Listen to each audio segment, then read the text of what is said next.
Hey YouTube friends and family.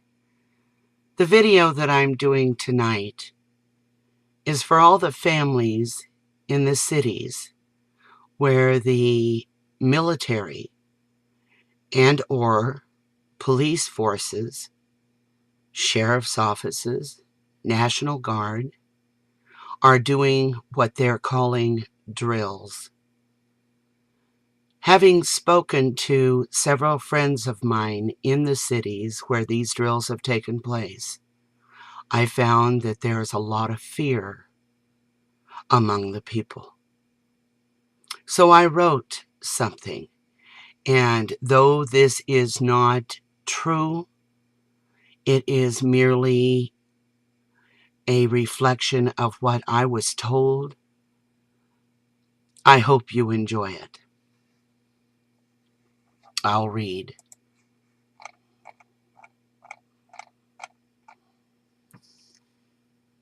The moon barely lit up the sky, let alone the earth. Almost as if on a collision course, it collided with the haze blocking the one nightlight Mother Earth and her inhabitants could count on, the moon. It was eerie as I watched from my bedroom window.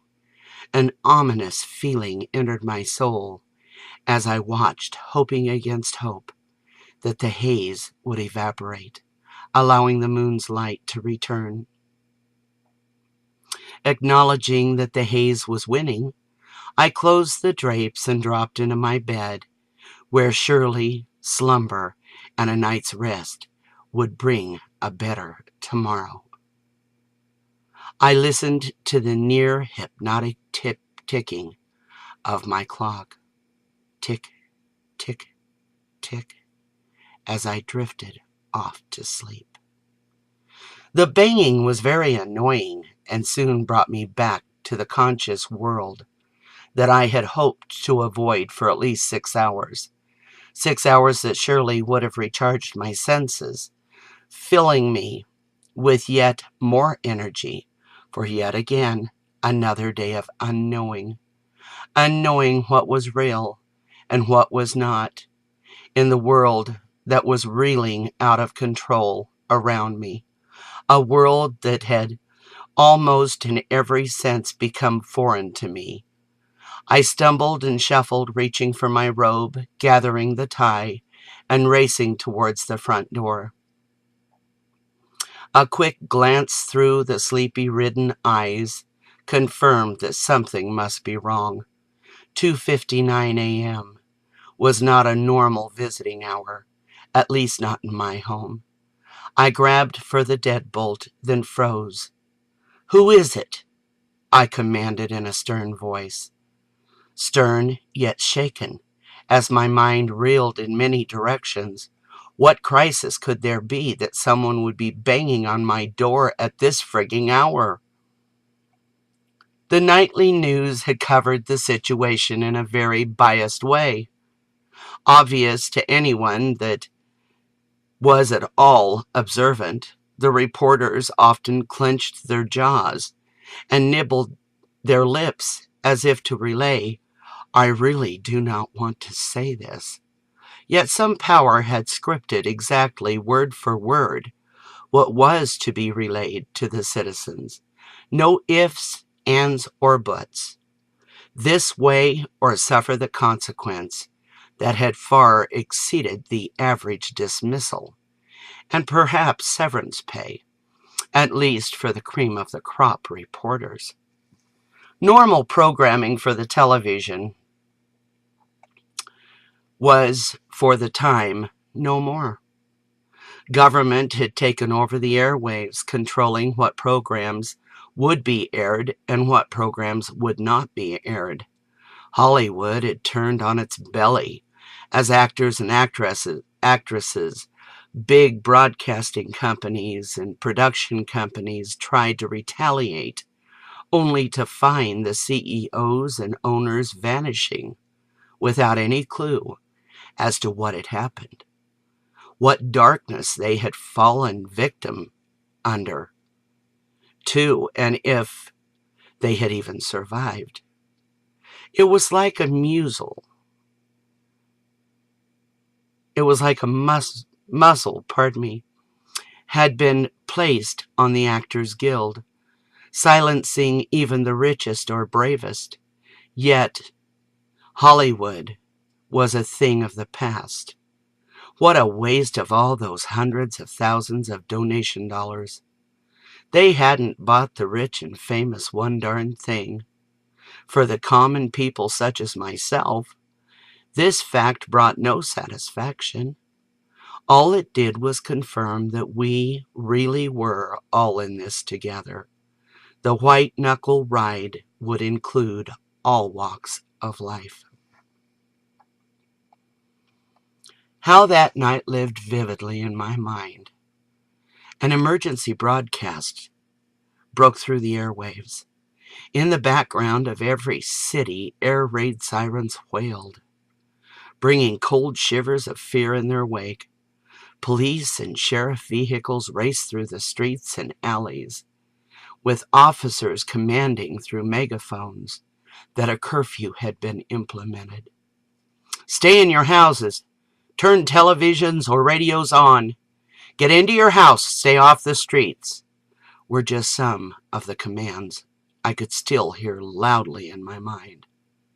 I recall the racing of my heart, racing so hard I'd begun to shake uncontrollably.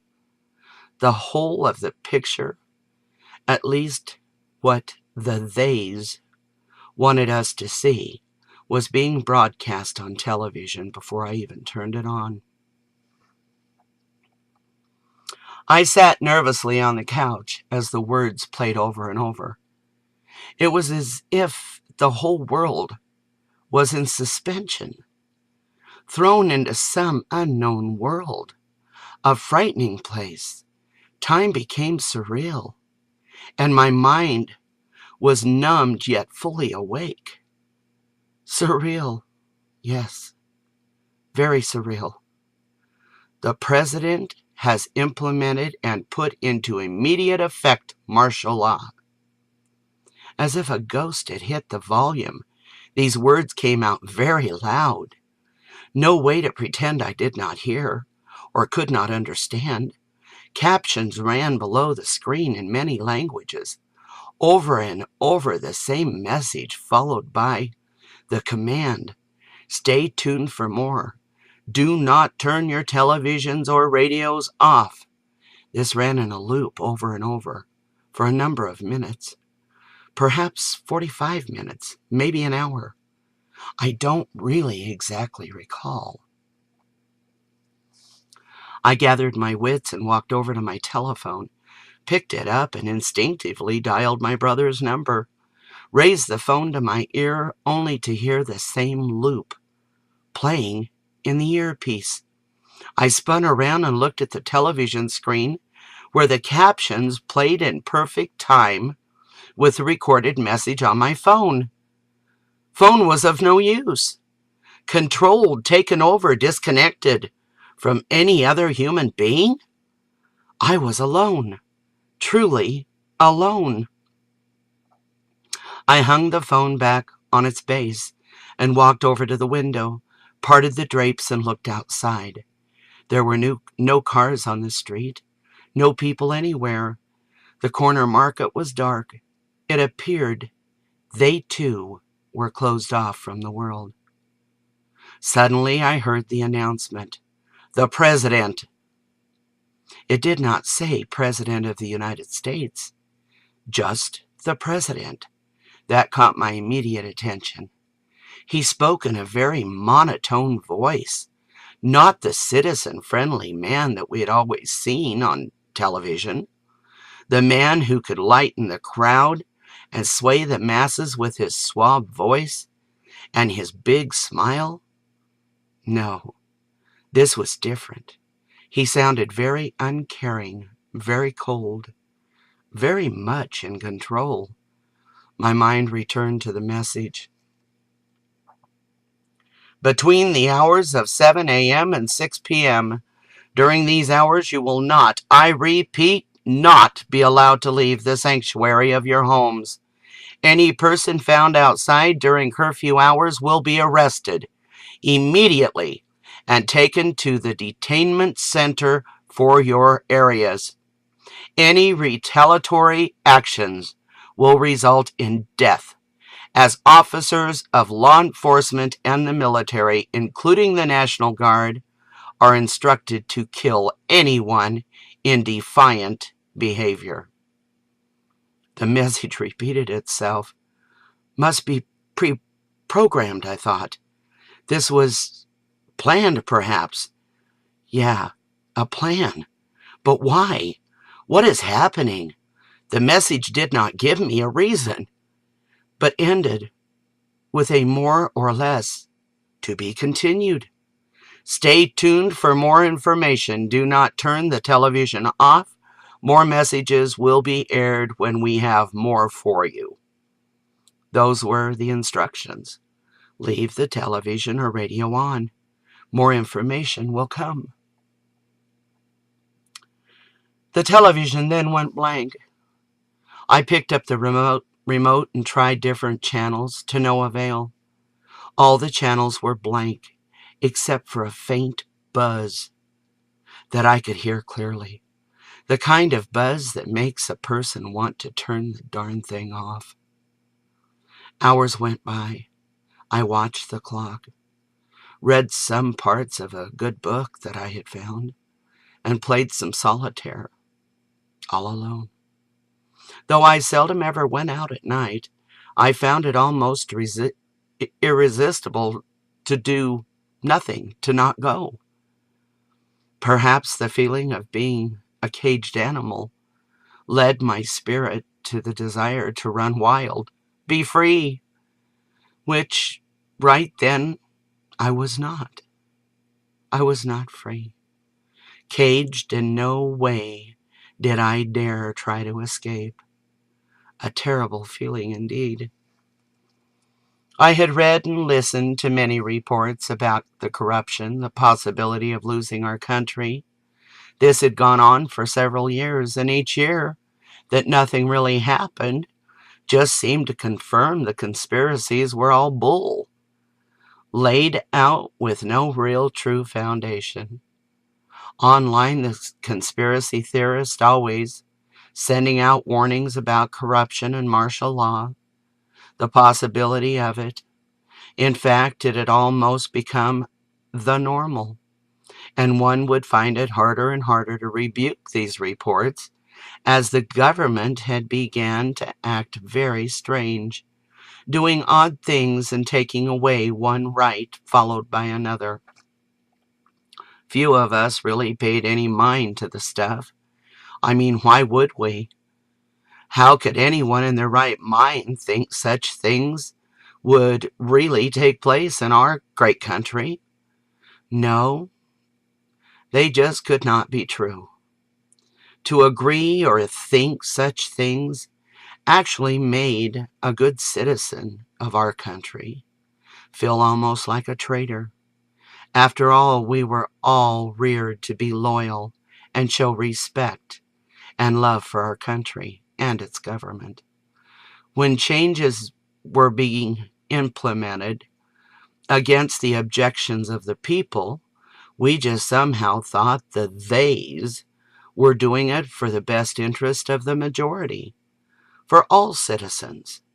As I look back at the television, I realized that the conspiracies were more valid than I had ever thought or cared to think. Yes, many were real, obvious now, and who knew what was yet to come? I sure didn't. Knowing through research that in my country the martial law concept was tied closely with the right of habeas corpus, which in an essence is the right to a hearing on lawful imprisonment, or more broadly, the supervision of law enforcement by the judiciary. The ability to suspend habeas corpus is often equated with martial law, which would require a citation. According to Article 1, Section 9 of the Constitution, which clearly states, the privilege of writ of habeas corpus shall not be suspended unless when in cases of rebellion or invasion the public safety may require it. So given that, I pondered, had we been attacked unknowingly? Had there been an attack to the people, or worse yet, I spoke aloud, have the people rebelled against the controllers? Is there something I did not see coming, or that I have not heard about? Obviously, there must be. I mean, why else would they be doing this? That night, a vivid picture, and still here, I stood at the door, unwilling to open it, nervous about what could be or who could be on the other side. After all, curfew was in effect. I said, "Who is it?" I yelled a little louder. "The police. Open the door, now," commanded the voice on the other side of my door. I shook my head. "It's who?"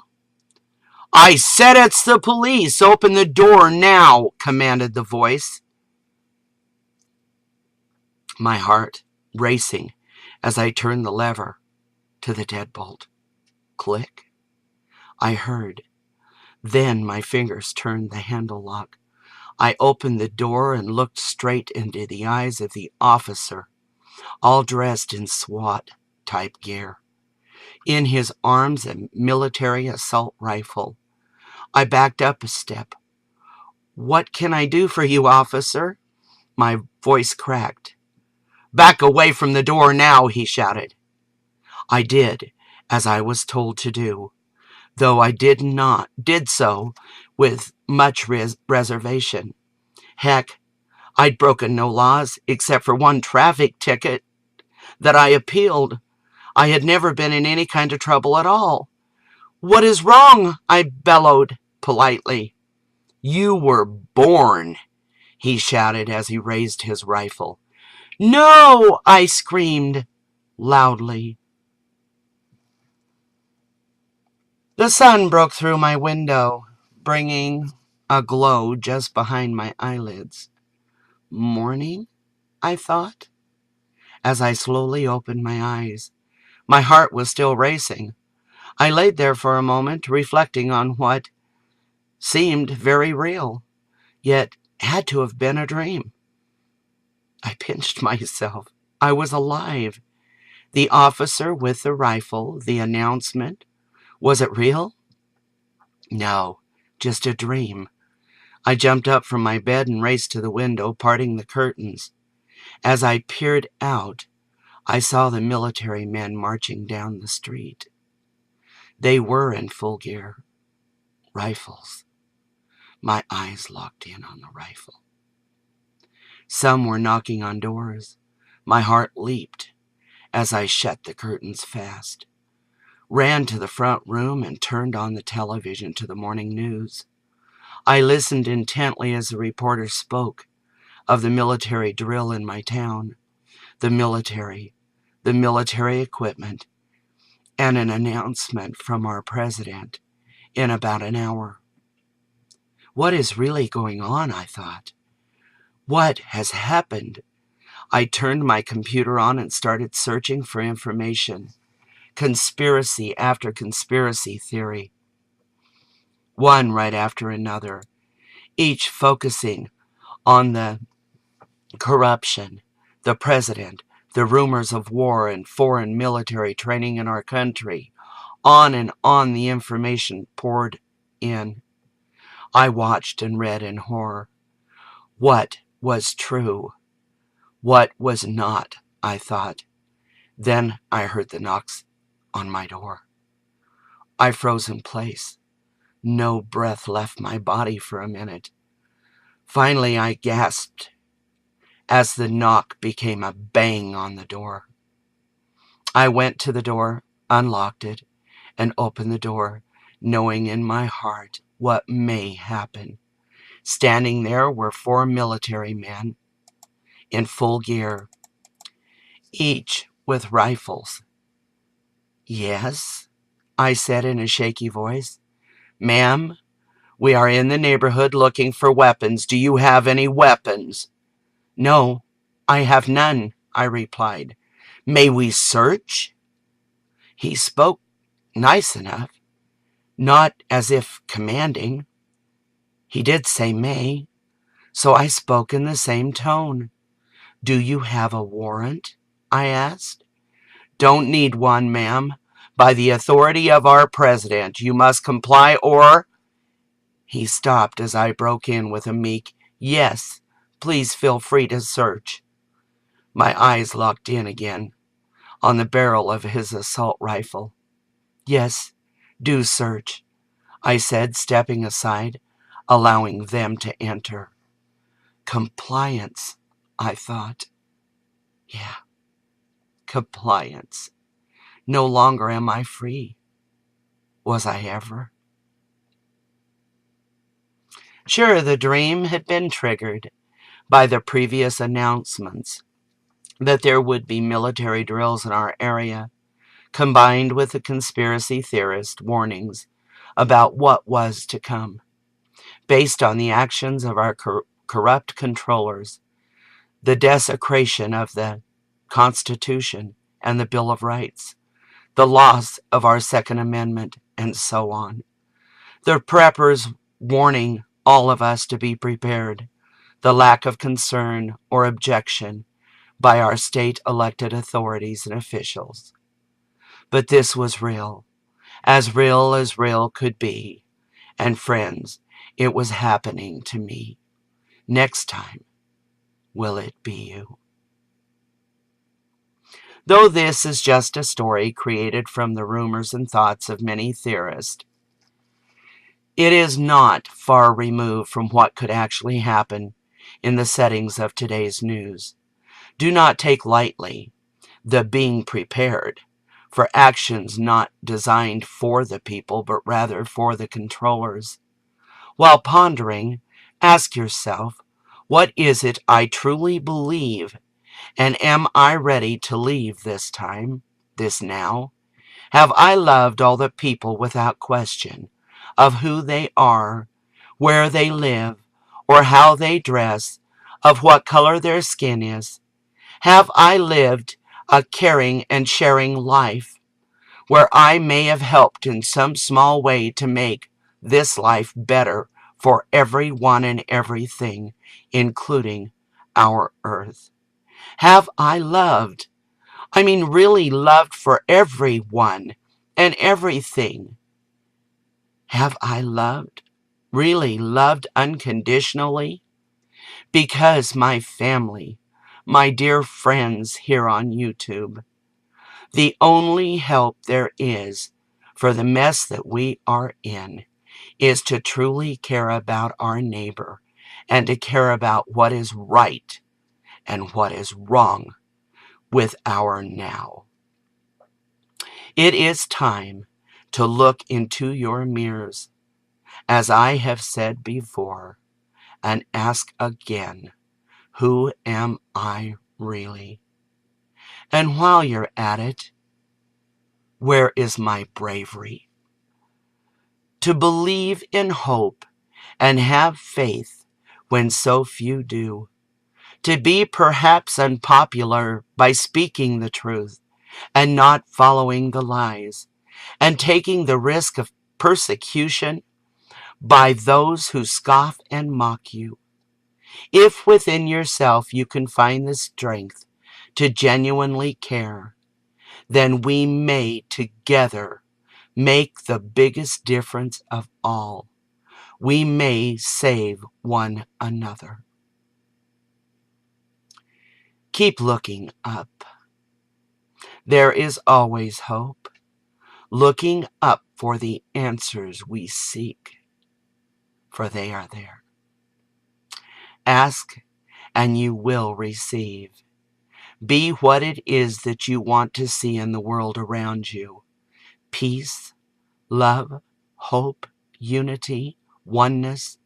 Let your mouth speak heartfelt truth. I love you all. You know I do. I hope you enjoyed that. Sorry it was so long. Hugs, great big hugs, and much love. Please give this thought. Catch you next time.